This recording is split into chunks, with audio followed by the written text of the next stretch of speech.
Hi, I'm Mary Bradford. I'm also a member of AAF and on the board, and I live and practice in Tallahassee. Hi, Mary. Hi, my name is Kanada Narahari. I'm an Ayurveda doctor, BMS graduate from India, and I started practicing Ayurveda since 2007. I lived in Nepal, United States, and South Africa. I practiced Ayurveda. Along with that, I'm a practicing musician. I do concerts and I also do music healing, and I try to bring as much as Indian classical music into the therapeutic practice of Ayurveda.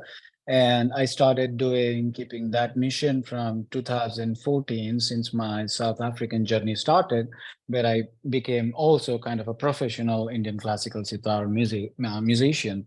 And then I live in Orlando now. Universe brought me here again. Dr. Jane sent me this invitation. Thank you, Dr. Jane. And I'm looking forward to this wonderful meeting. I'm part of One Day Wellness. I'm working with Dr. Jane currently, and I live in Orlando. I practice Orlando. I travel a lot for my music, my concerts, my workshops, and webinars and seminars, and all of those things together kind of thing. Thank you so much. Looking forward to listen to this wonderful, beautiful, amazing webinar. Thank you. Thank you for joining us. And I think you might have just given us an idea for a future presentation about music therapy. Oh, yes. It's there and it is getting refreshed and updated. Thank you. I look forward to do that anytime. And a possible invitation for a presentation in our conference this year. Which we're going to talk about after our intros. That's true. Yeah, with the Ayurveda background, that will be fascinating. It will. To invite you for one of our webinars, as well as for our main event in the conference. Wonderful, ma'am. Thank you so much. I can brief you guys or anyone interested anytime and send my emails or anything. Please put it in the chat. Thank you. Yeah. Thank you so much. There's a few more introductions and then we'll start. Hi, I'm Michelle Velasco, and I'm a student at Ananda Ayurveda Academy, and I'm studying to be an Ayurvedic practitioner, and I'm also an AUM member. So I was invited by AUM and Dr. Babat. Welcome, thank you. Good evening, my name is Paula Rutan. I'm also from OM, the Ayurveda Union of Midwest, and I am just a newly graduating practitioner, and I wanted to support and see everything that you guys are working on. So I'm very excited to be here. Thank you. Welcome, and please feel free to put your information in there, and we'd be happy to share our hindsight in when we formed our organization here in Florida. Thank you very much. We really appreciate it. We were helped along the way too, so Colorado helped us.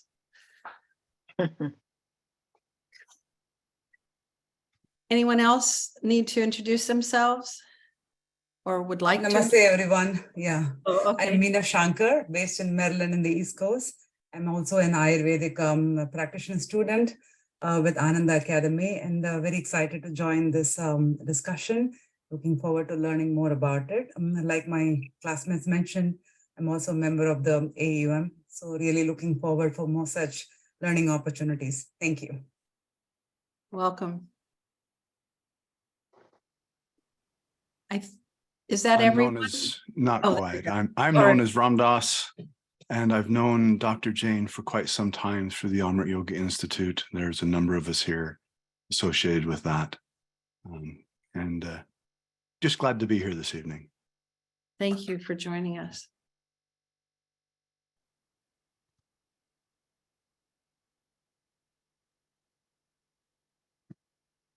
I think unless someone is too shy, I think we've all introduced ourselves, and I think we'd like to just explain just very briefly, first of all, how the Ayurveda Association of Florida began, and now what we're doing, we've been operating in the last handful of years just in Florida, and then we recently decided let's call ourselves more of a regional association. So we're into Puerto Rico and we're into the Southeast United States informally, but that's our goal, is to become more of a regional. And then since then, the Ayurveda Association of Florida has joined with other state organizations across the United States to become a little stronger in our presentations that we would like to present to Ayurveda professionals, as well as just people, general public, to educate and further Ayurveda in the United States. We've joined also with a National Consortium of Ayurvedic Medicine, and Aparna is going to tell us just a little bit about that, and then we're going to start with our first presentation.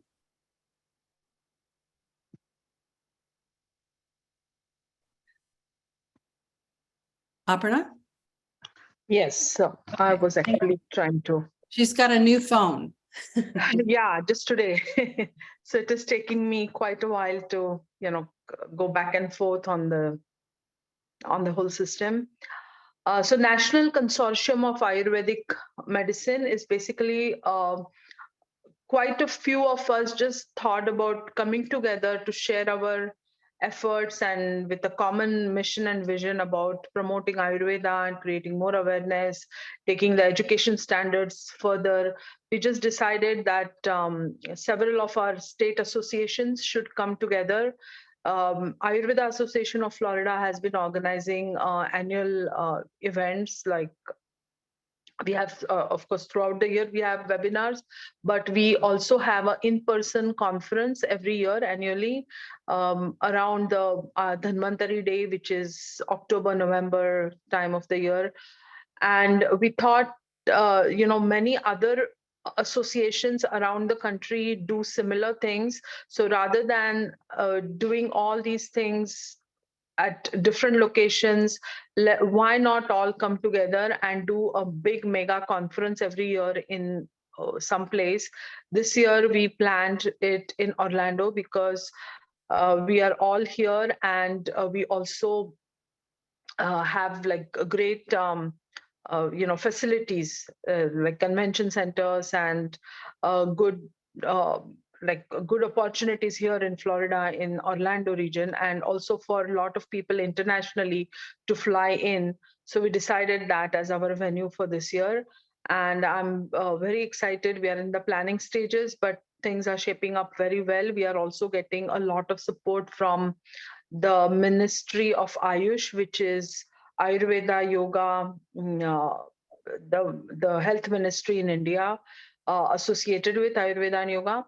And we are also looking forward for many eminent speakers who are in this field and practice, like a very highly acclaimed physicians and clinicians doing a lot of research and a lot of incredible practices. So we have a lot of them as our panelists, and it's going to be a great conference with the theme Ayurveda Beyond Wellness. So up till now, we have seen a lot of benefits of how to maintain your health and how we can promote more healthy lifestyle and food habits. But we also need to explore the part of Ayurveda, which is more into therapeutics and healing a lot of diseases and disorders. So this year's conference theme is going to be Ayurveda Beyond Wellness. So wellness is always a main part of Ayurveda, but beyond that, what are the different things that we can do with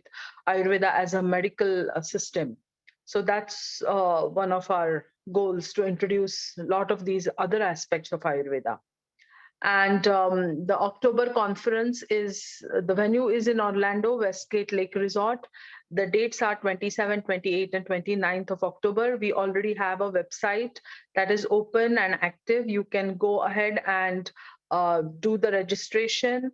if you are a member of Ayurveda Association of Florida or any other state association, you will also get a discount code to register as a special benefit for a membership of any association. And you can also book your hotel room in the same place. So we will have in the chat, I can put the link for our website and you can register there. You can look at some of the speakers that we have already added on the website and more are coming. So that is something I just want to let you know about the NCAM. And this is going to be like every year, the National Consortium, which is group of all organizations coming together and making a big event. So we can, with a common vision and shared efforts and shared resources, we can do big events like this. Thank you. And I hope, let's go to our main speakers today. Absolutely. I'd like to introduce, and thank you very much, Aparna. If anybody wants to have any further information, just please put that information in the chat, or you can let me or someone that you know that you would like to get further information. But again, welcome to everyone who joined late. Please put in the chat where you're from, how you heard about us in our presentation tonight, and if you are in an Ayurveda Association group or school. Thank you. So I'm very excited to introduce Dr. Rupali, who is in Orlando, Florida. She is on our board, thank goodness, and she's had 20 years of experience in clinical Ayurveda and Panchakarma. And for those of you who are new to Ayurveda on this presentation, Panchakarma is just real briefly is a cleansing, rejuvenating process that can be done by a qualified clinician. She has an exclusive practice in Ayurveda nutrition for health, wellness, and prevention of disease. Author, blogger, but her area of expertise is Ayurvedic nutrition and lifestyle. So of course, she wrote a book and it's Food Guru, what a perfect name. She's involved with nutraceuticals for aging and anti-aging, a contributing author for that book. And she's working on another book, Nutraceuticals for Gut Modulation and the Role in Therapy. So she has podcasts, webinars, online education, blogs, social media. She's an educator at the Ayurvedic Colleges of USA, Pune University in India. She was the resource person and academic course design team. She's involved with the National Institute of Ayurveda and associate member in National Nutrition Drive, Ayush Government of India. So please welcome Dr. Rupali, who will talk to us tonight on her slant of Ayurveda and food. Thank you so much, Kippy. Thank you so much for this warm introduction. Namaste all, and thank you for joining today's webinar. Since I am also part of Ayurveda Association of Florida family, I welcome you all to today's webinar. And before we start our session, I just want to check whether my voice is good, because in previous meeting I was not audible. My voice quality is good? Okay, good. It is, and I think as slow as we can talk so that everybody can get these jewels from you, that would probably help. Slow, but the volume is perfect. Okay, great. Thank you. So let's start this beautiful session with the blessings and prayer of Goddess Annapurna. Goddess Annapurna is goddess who blesses us for right nutrition and who blesses all mankind for their happy and satisfied stomach, with the goddess of food and nutrition.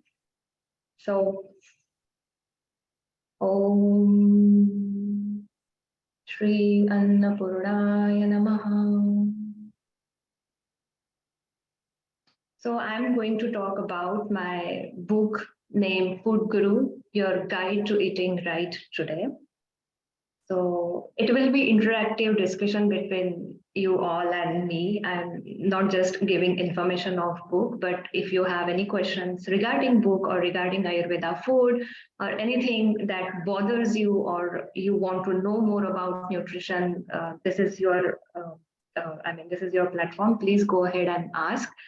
I would like to start to give you information about Food Guru by discussing the title of the book, why it is Food Guru, because in many interviews, people asked me about why the title is Food Guru. So we all know that the meaning of Guru is the person or the energy or in any invisible power or energy, which shows us the correct path, which hold our hand and direct us to the correct path in our life. That might be person, that might be thought, that might be your skills. Guru can be anything. So by giving this book the name Food Guru, I just want to convey the readers that this is your guru for your kitchen and for your nutrition and wellness. Whenever you are in doubt what to eat, what not to eat, whether I'm eating in correct manner, whether these food combinations are good, what are the properties of this food? Will this food benefit my tridosha or it will imbalance the tridosha? I'm clueless what to cook tonight. What will be the healthy recipe for my son who is having fever tonight? Or how I can guide my friends and relatives about Ayurveda nutrition? Then the answer is Food Guru. That's why I chose the name Food Guru for my book. I would like to share with you what inspired me about writing this book. My first book was in Indian language, which name was Udarastha, the one who stays at stomach, which is Agni. And my second book is Food Guru.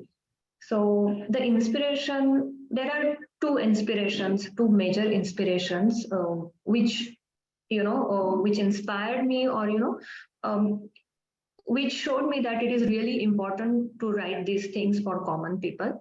So the first reason is I'm an Ayurveda practitioner. I'm practicing Ayurveda for more than 20 years. So when I started my practice, my basic focus was on Ayurveda medicine and Panchakarma. Obviously, any new excited practitioner practices like that. But as I started witnessing more complicated cases, I realized that only medicine and only Panchakarma will not give me the sustainable results, or the results will be temporary. So what is the basic reason I'm not getting the results, or why they are not staying for long term?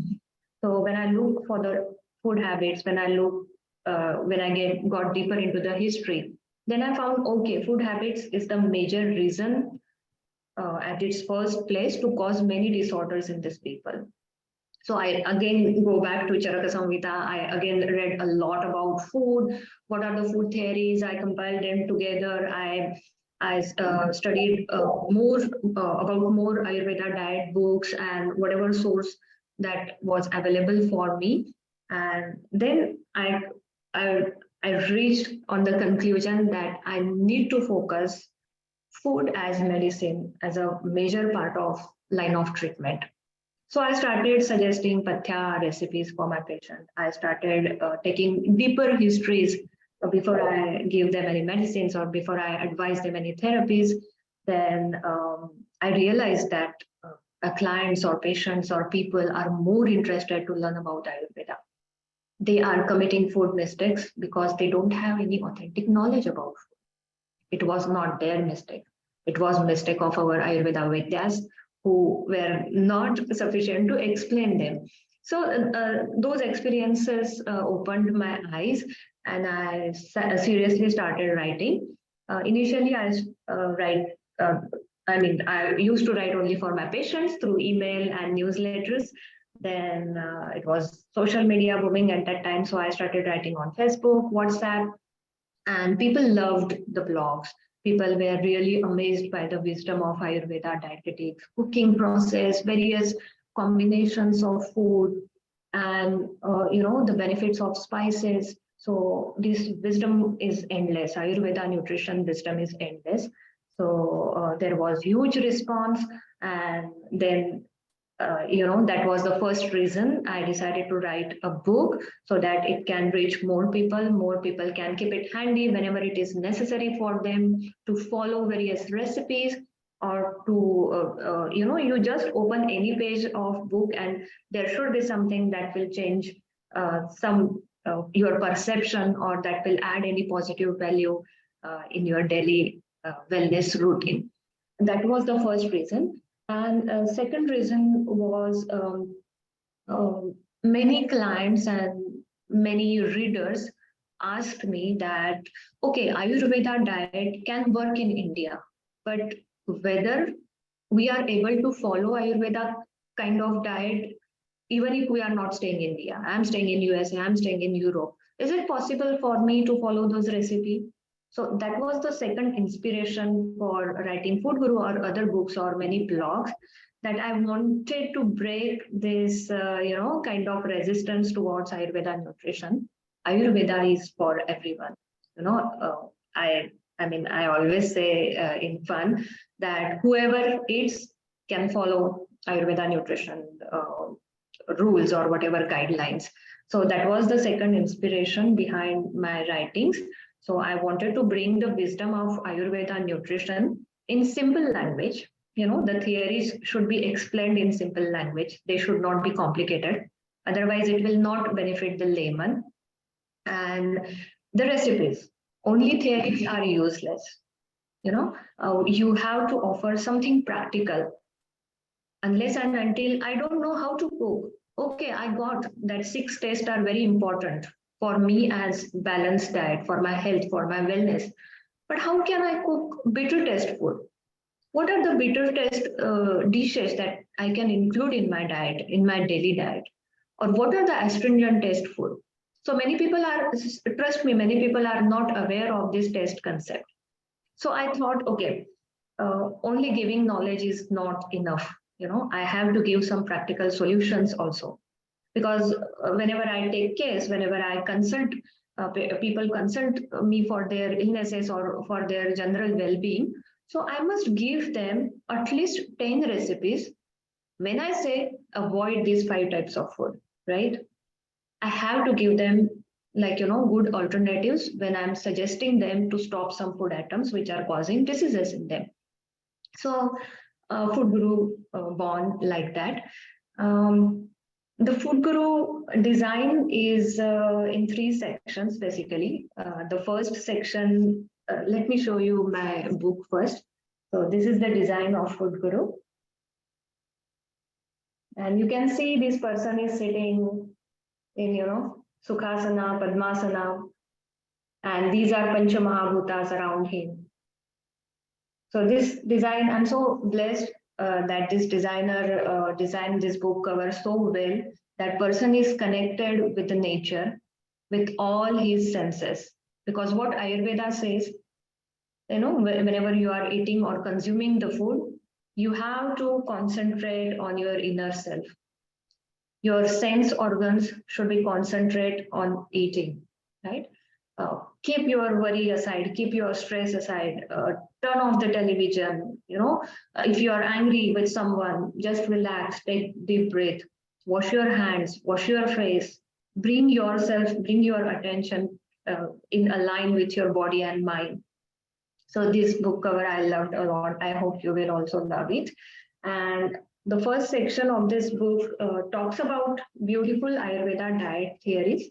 And I have named the section Unlocking the Wisdom of Ayurveda Nutrition.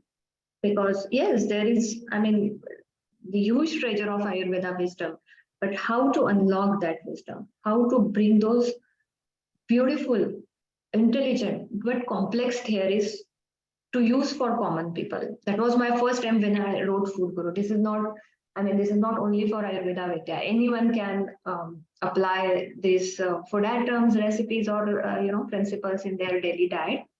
So I talked about what is difference between Ayurveda nutrition and conventional modern nutrition. Only calculating calories, only calculating proteins, fats, carbohydrates, it's not enough for us. We have to understand that food has its own energy. Food has its prana level, right?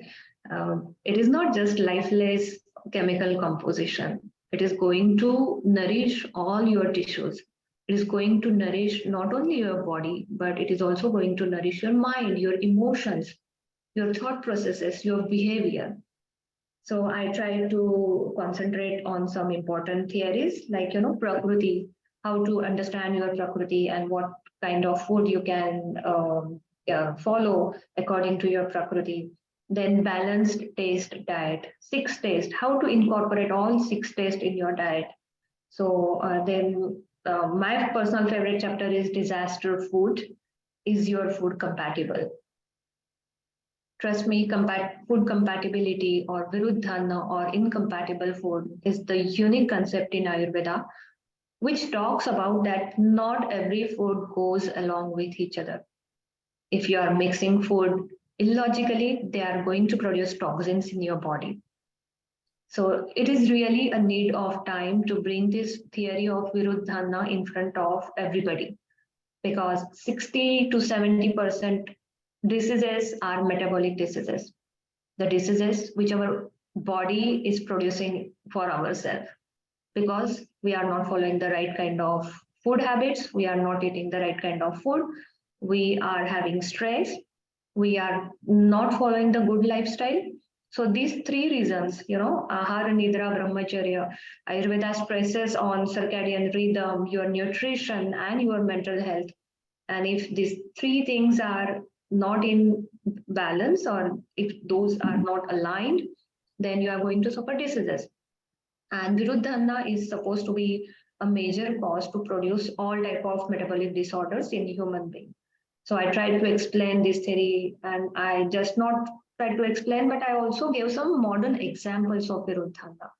So various cocktails, mocktails, or eating cheese and tangy food items together, eating meat and cheese together, drinking aerated drinks or alcohol when you are consuming food.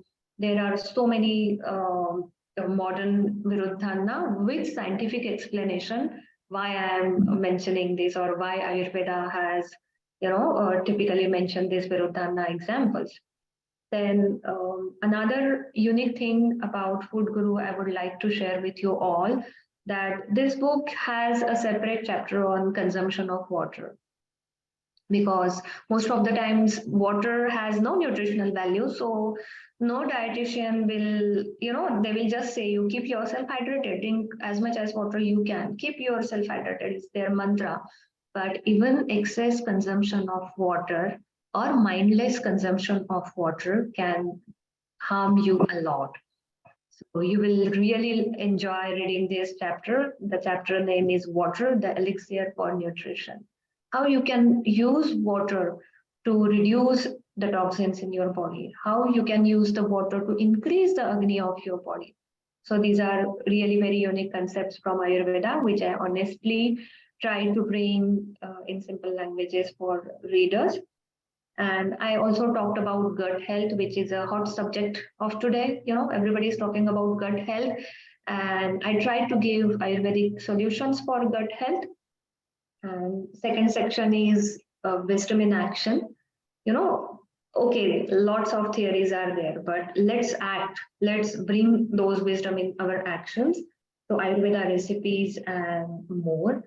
And you will really like this section of the Food Guru, because you will be reading some interesting cooking techniques in Ayurveda, how to season your food, how to prepare ghee, what is the correct method to prepare the curd, Indian curd, and how pickling can be an Ayurvedic cooking process, and how you can use the pickling method. Then my personal favorite chapter again is recovery diet.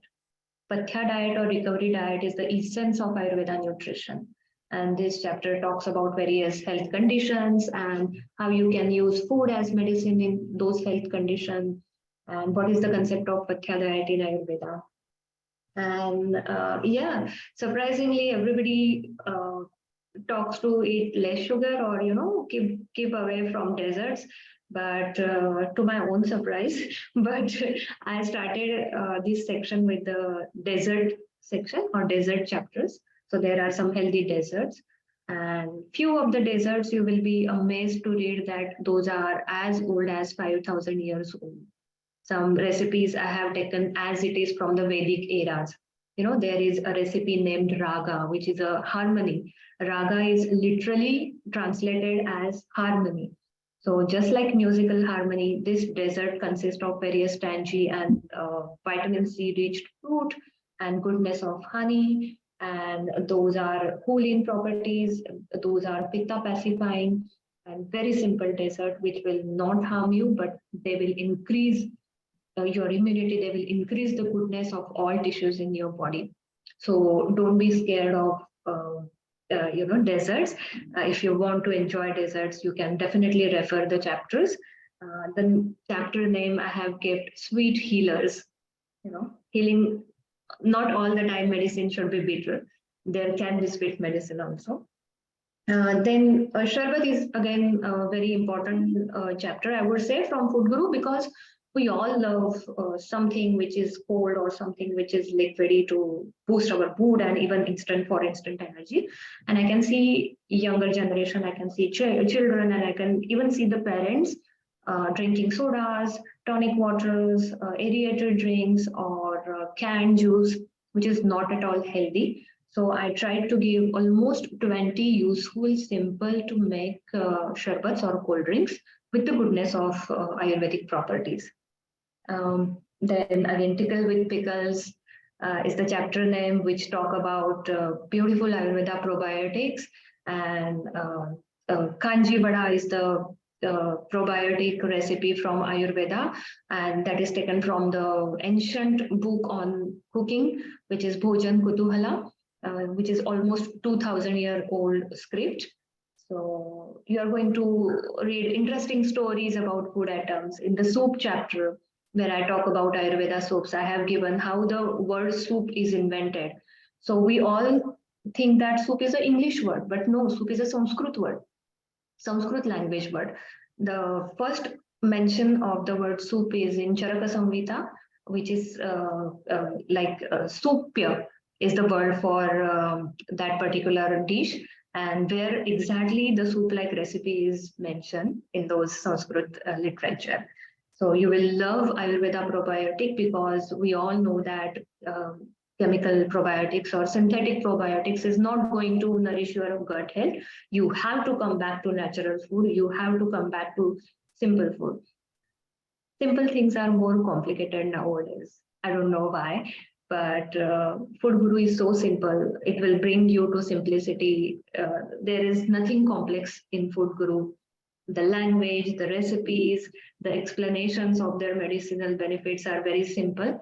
So I think what we need in today's modern era is the simplicity, vegetables, fruits, grains, or whatever natural food items we have around ourselves. Those are really very simple, but we are making them complex. Instead of eating tomatoes, we are preferring tomato sauce, ketchups.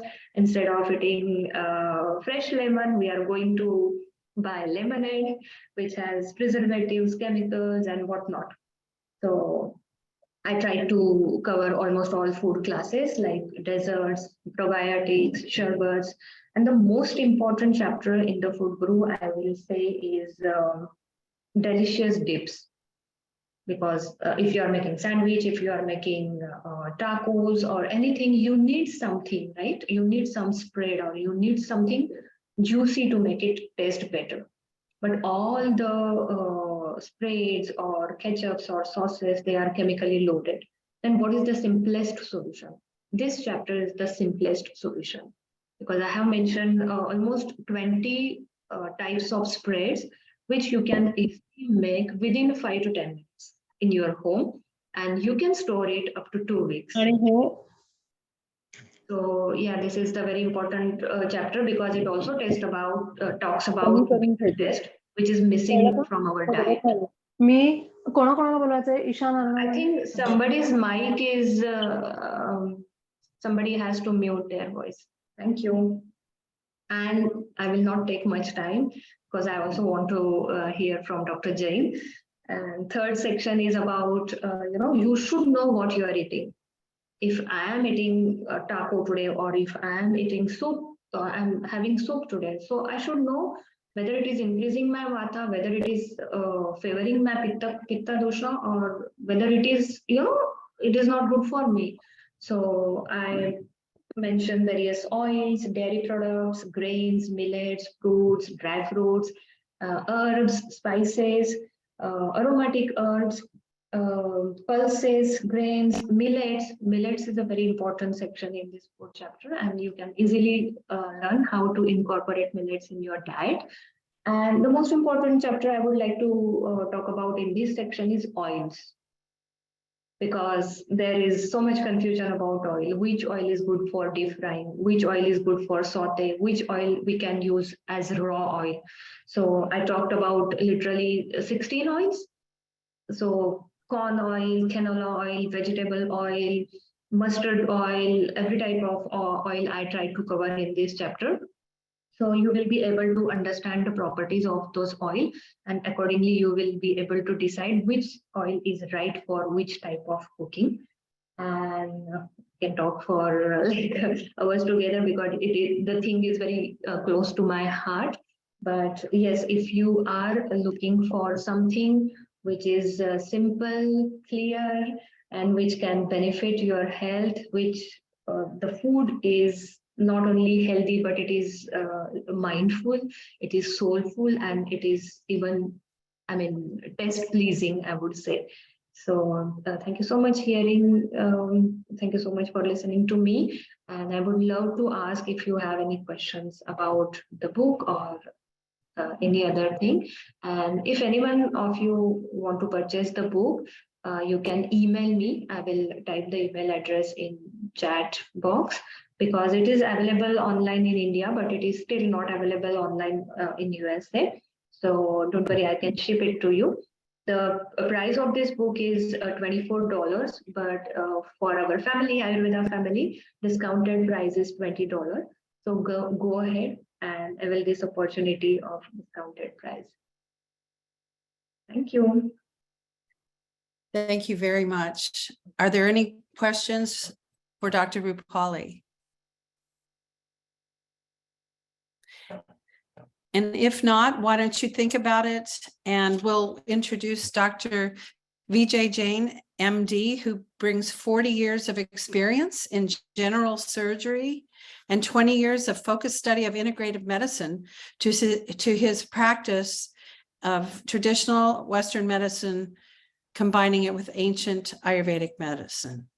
In addition to his practice, he teaches Ayurvedic certificate courses on behalf of International University of Yoga and Ayurveda, which he co-founded in 2013. He specializes in Ayurvedic detoxification, which we said earlier, it's called Panchakarma, cleansing, rejuvenating therapies, and Rasayana, tissue tonifying therapies for chronic lifestyle diseases and graceful aging, which we all want. Dr. Jain also co-authored a book titled Unfolding Happiness. What a great title. Based on the principles of yoga and Ayurveda. His new book, A Guide to Ayurvedic Cooking, is the subject of discussion today. We're hopefully not going to go over too much, so I hold your questions and we'll continue this discussion and question and answer period. But now Dr. Jain is going to present. So please welcome Dr. Jain. Thank you. Thank you very much for that introduction. Rupali, I really enjoyed your talk, and I think you have said everything what I needed to say. But let's do some little bit more. My practice is more about why people don't want to change their habits. I think we are so reluctant to change our thoughts, our ideas, our concepts, our belief system, our stories around food, that regardless of how much information I give them, it is not practiced. So knowledge is one thing, the practice of that knowledge is another thing. So I've tried to, in last 20, 25 years, I've tried to figure out what should I do with this knowledge, which I give it to people, and they just don't want to give up their belief system around food. It's a very important issue. And we have a lot of lifestyle diseases in this country. Actually, most of the diseases are lifestyle diseases, including the metabolic diseases, autoimmune conditions, and inflammation is very, very important aspect of all metabolic diseases and all autoimmune diseases, including cancer. I truly believe that all these are interrelated with each other, the cancer being the ultimate price we pay with the inflammation, but autoimmune diseases and lifestyle diseases have a lot of inflammation as part of these diseases. So, initially I started with Dr. Andrew Weil in Tucson when I started with integrative medicine, and he came up with an inflammatory diet, anti-inflammatory diet. And I find that that diet is good, but we have some aspects of diet which we have forgotten in this country. My practice is mostly in United States, and some people come from Canada and Europe, but mostly in United States. And in United States, the number one cause of inflammation is dairy. The use of milk and milk products, not the ghee. Ghee is the fat part of it, but the milk, the casein in the milk is a very pro-inflammatory substance. And we have bred our cows, A2 cows, which produce twice or thrice as much casein as A1 cows, because we are obsessed with the idea of proteins. So the milk in this country has too much casein. And all aspects of milk, including cheese and yogurt, they all have this inflammatory response from the body. So, being a physician and seeing these conditions, I, have tried to go more towards plant-based diet. I'm more inclined to advocate plant-based diet to my clients because of this inflammatory response from dairy. And of course, the meats in this country, the average person which they consume is pro-inflammatory also. So I'm more inclined to prescribe plant-based medicine. And it is a great shift for a lot of my patients to go to plant-based, but I've seen such positive responses in their inflammation just by changing it to plant-based diet for a period of a year, and then slowly introducing other substances in a small portion, small amount of meat, small amount of dairy. I just don't think it is good in this country at all. You go to Europe, you have a different set of regulations. Here, the USDA sits in the pockets of the corporations, and there's no real legislation or real control on the quality of food. So we are getting a very depleted amount of food from the farms. The nutrients are less. So the food is one of the biggest issues in United States as far as the quality of food and the nutritional value of the food. The best way is to have your own garden, and your own. I have a tower garden here. I grow my own greens, and that is the best way to have your foods. But all of us cannot have it. Of course, grains can be brought in from anywhere, but now even things which are coming from India are nutritionally very deficient. They're growing 3 to 4 crops of rice in foothills of Himalayas. The rice is not as nutritious as it used to be. So I look at the bigger picture of how I can improve the nutrition of the people and how I can reduce the inflammation, which is very prevalent. As most of my practice is Panchkarma practice and consultations, and because of my being a physician, I get a lot of medical issues. I don't get too many people who come for wellness Panchkarma, but more people come with medical issues. So we have a very plant-based diet in our retreat center. Our cook has been trained in plant-based, and these recipes were so loved by everybody. I mean, in last 15 years or so, everybody loves what we cook in the kitchen. And these are recipes I picked up from other places and to modify them so that we make them plant-based and still abide by the principles of Ayurveda, including 6 taste and not having incompatibility of foods, which is a big chapter. Rupali already discussed that part. I don't need to go into that. But again, our standard American diet is so incompatible with each other in the food when we eat that before you finish eating, you're already starting to have ama starting to build in your body.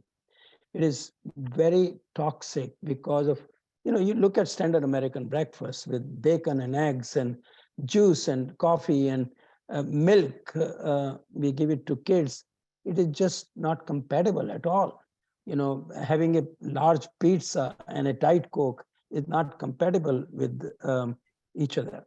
So those are the issues which I try to deal in my practice. And during the time people are here for Panchkarma, I always give them a lecture every day. And I talk about how we can change their input through their senses. Because Ayurveda says that at any given time, you are the end result of all of your experiences metabolized in the past. So if we can change the nature of your experiences, we can change your body. Because Annamaya Kosha is the result of what we bring in through the physical senses. So how do we change those inputs is the important thing. And I'm a strong believer of a single bowl meal. I don't like gourmet cooking. I don't like buffets because they are incompatible with each other. So, buffet is a big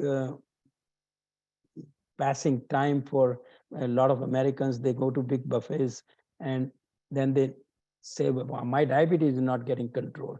My high blood pressure is not getting controlled. My metabolic syndrome is not getting controlled because they are not paying attention to simple things that food has to be simple. The reason we eat food is to satisfy our agni, satisfy our desire to eat food. And it should be nutritious, it should be simple. So all of my recipes in my book, which is here, you can see, it's a guide to Ayurvedic cooking. I did not write a recipe book. It's a guide. It's just a guide to what you can do with food. You have to be creative. What I have mentioned there is very simple way. Every recipe can be done in 30 minutes. And that is what people were asking me. My clients, when they left the office or retreat center, they will say, well, how can I continue this? So I said, well, I'll make up something so that you can have these plus others. So I've got about 100 recipes. They're good for 1 month to 6 weeks. You can find out which are your favorites and repeat them. Or be creative. You don't like one vegetable, change it to another vegetable. See how it works with you. Ayurveda says all foods are good and all foods are bad.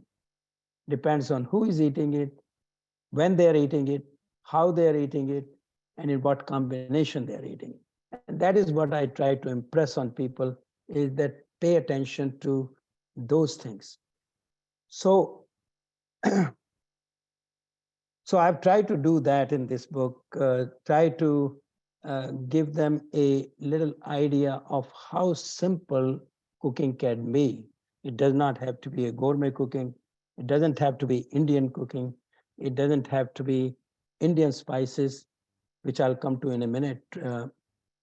But it can be very nutritious and very satisfying, because the reason we have cravings after eating food is because we are not combining the 6 tastes properly.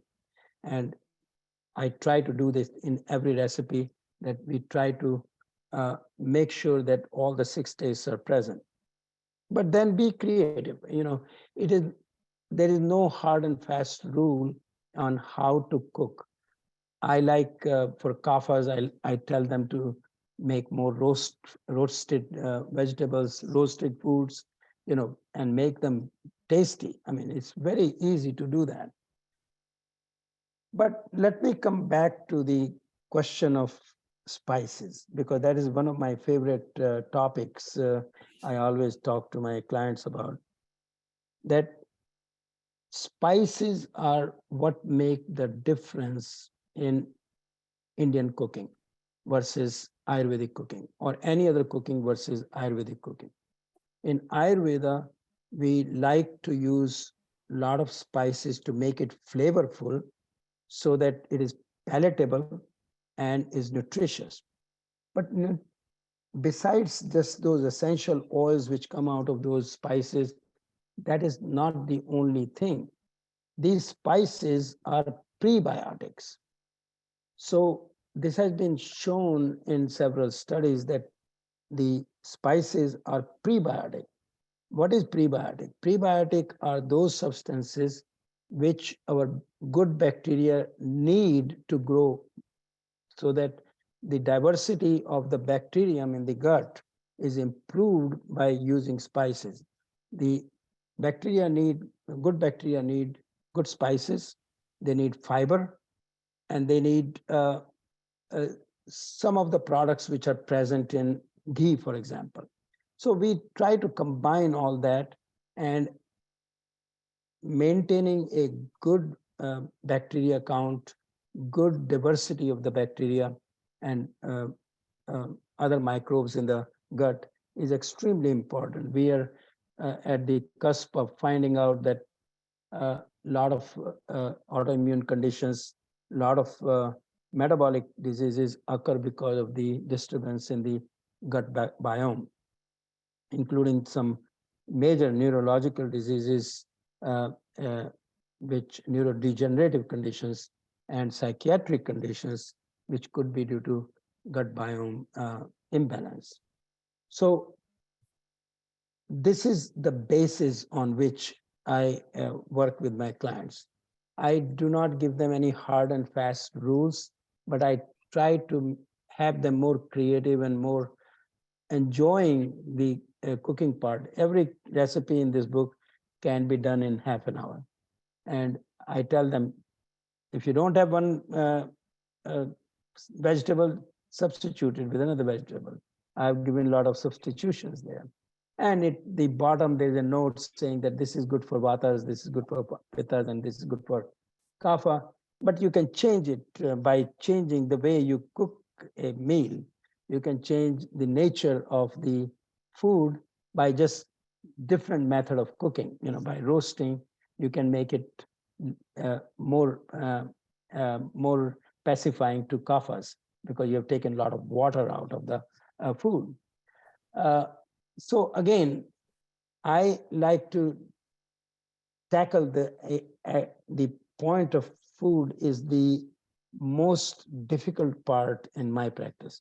I can give all the medicines, I can give them meditation, I can talk to them about pranayam and yoga, but the food is the most difficult. And a lot of my clients are here. They will testify to that fact that I spend a lot of time in talking about food. And if we make it too complicated, they're not going to do it. They go home within 1 week, they say, I can't do it, this is beyond me. So we want to make it as simple as possible and still stay within the Ayurvedic guidelines.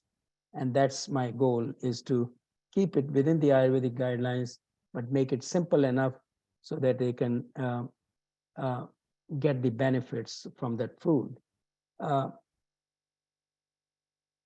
I am a strong believer in plant-based, with small amount of meat if people really want to have, because today we have incredible amount of resources to get proteins in the food in the plant-based section. We don't need meat. We don't need to kill animals to sustain ourselves. That used to be when we were hunting and gathering. Today, there is so much alternative available that we don't need to kill other animals and create climatic issues with the climate, the way it is, the carbon dioxide and the methane produced by cows and pigs is changing the climate all over the world. We are destroying the green lands and making grazing grounds for cows and pigs and chickens, which is not necessary anymore. We live in a society where we should not harm animals. And I think I believe in that plant-based product. Plant-based, which is freshly cooked. Not now, there are a lot of companies which are coming with plant-based, which is full of preservatives. So I don't like any preserved or any already produced, already cooked, refrigerated, frozen meals, which a lot of people have, so that they can get sufficient amount of nutrition. Now, somebody asked me the question whether protein is essential. So I have a general rule that the amount of protein told by the American Dietetic Association is way too high. Our liver and kidneys are not able to process that and cause a lot of inflammation. Protein is the #1 cause of inflammation in our body, too much protein. So if you have all the 6 tastes, I always give the example, where does the elephant get his proteins? He's the strongest animal. Where does he get his proteins from? So if they kapha, you don't need to worry about proteins because you have enough substance in your body. You need bitter and astringent and pungent tastes, which are not very, they don't have proteins, but not the large amount of proteins we are talking. A vata, weight per weight, may require a little more protein. So I would say the American Dietetic Association says 1 gram of protein per kilogram body weight is what we need. And that's for everyone, which is, of course, a myth because there's no reference to where it number came from. They just picked it from the universe and just said 1 gram per gram body weight. The kaphas need about less than 0.5 gram per kilogram body weight. I would even go down to 25, 0.25 grams per kilogram body weight. A vata may need 0.5 gram, and that's it.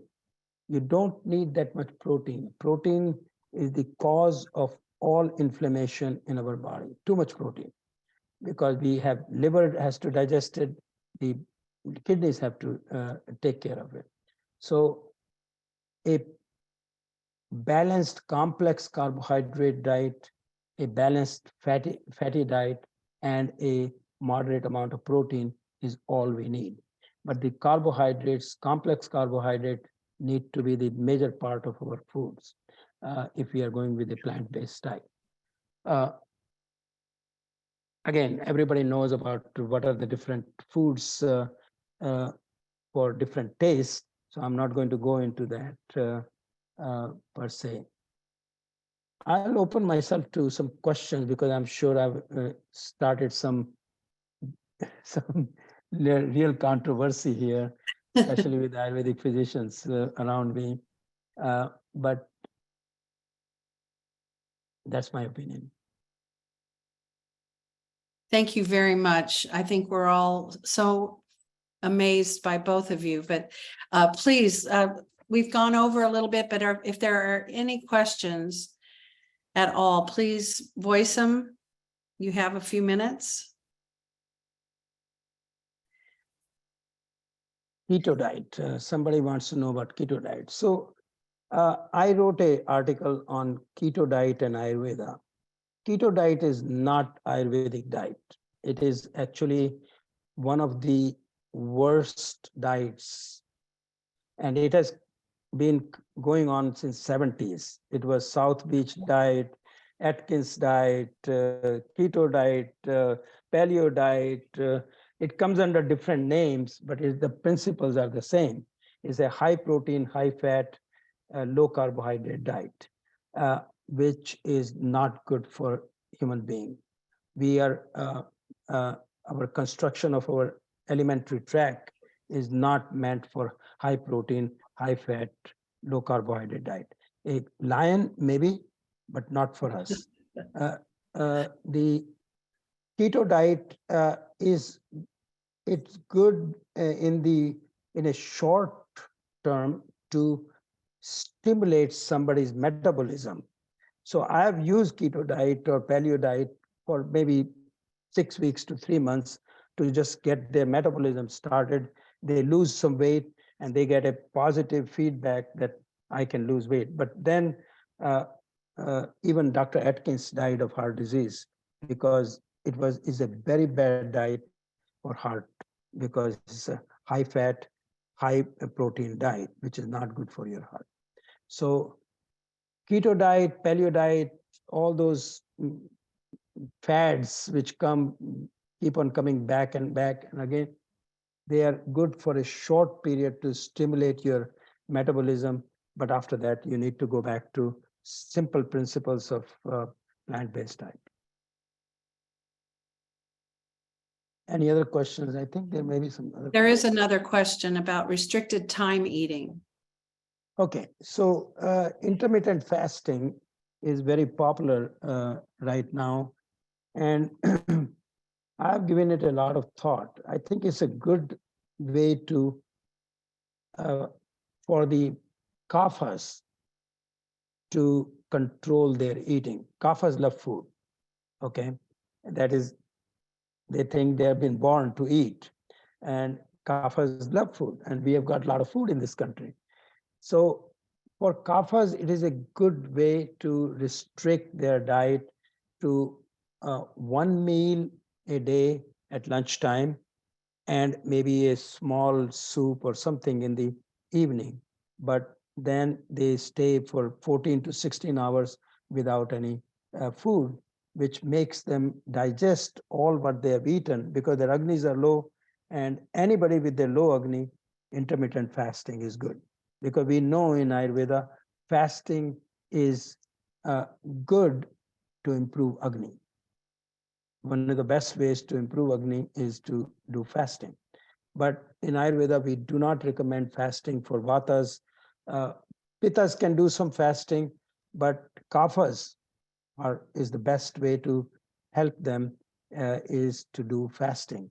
And intermittent fasting is that good for kaphas, because then they can eat one major meal and some little meal in the evening, 5-6 o'clock, and then they're done.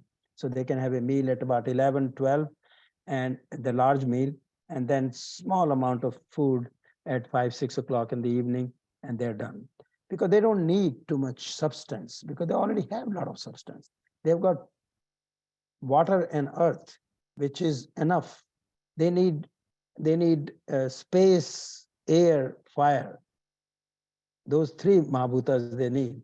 So, a lot of kaphas in India, I know several of them who have not eaten, kaphas have not eaten for months or up to years, because they have somehow learned the technique of converting space mahabhuta, air mahabhuta, and Agni mahabhuta into water and earth.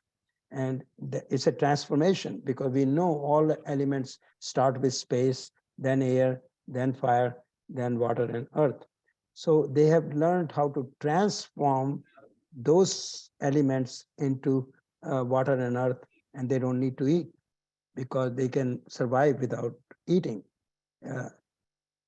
That is a art. I don't know how they do it, but it is possible. So we need to introduce more of those mahabhutas in their diet than the real water and earth mahabhutas. Have more of the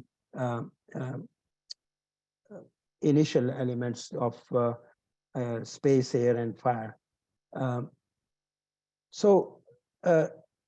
Again, the intermittent fasting is good for kaphas. Are there any other comments? Are there any other questions?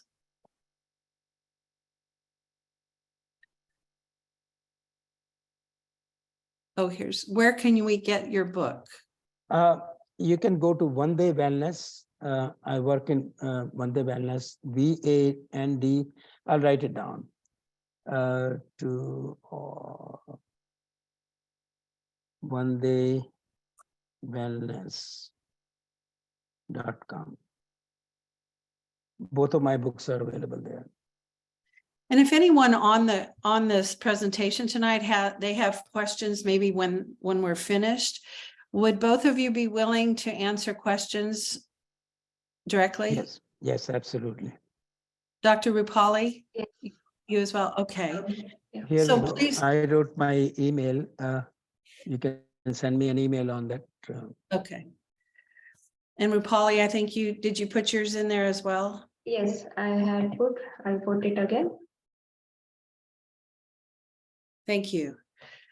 We've gone over by 15 minutes, but I bet every one of us could sit here for another hour and just soak up all this good information. It kind of made me hungry a little bit, but everything makes me hungry. So what does that mean? Thank you very, very much, Dr. Rupali, Dr. Vijay. We are so honored and so fortunate that we all have picked up things tonight, and we will continue to educate further through our presentations here, and we'll let everybody on tonight's presentation know when that happens. We also have a recording available if you want to get a copy of this at info@flayurveda.com. That's info@FL Florida, FLayurveda.com, and we'll send it to you. Well, thank you for everybody who has come. Thank you so much, everybody. Supported. Thank you. Thank you very much. Thank you. Happy, healthy Thank eating. Thank you, Dr. Parna, Dr. Rupali. Thank you. Thank you. for Thank you, inviting sir. me. It's a pleasure. And the Ananda Ayurveda Academy students, now you can join the other link and join the class. Thank you. Thank you, everybody. Good night. Good night. Thank you. Thanks for a wonderful lecture. You.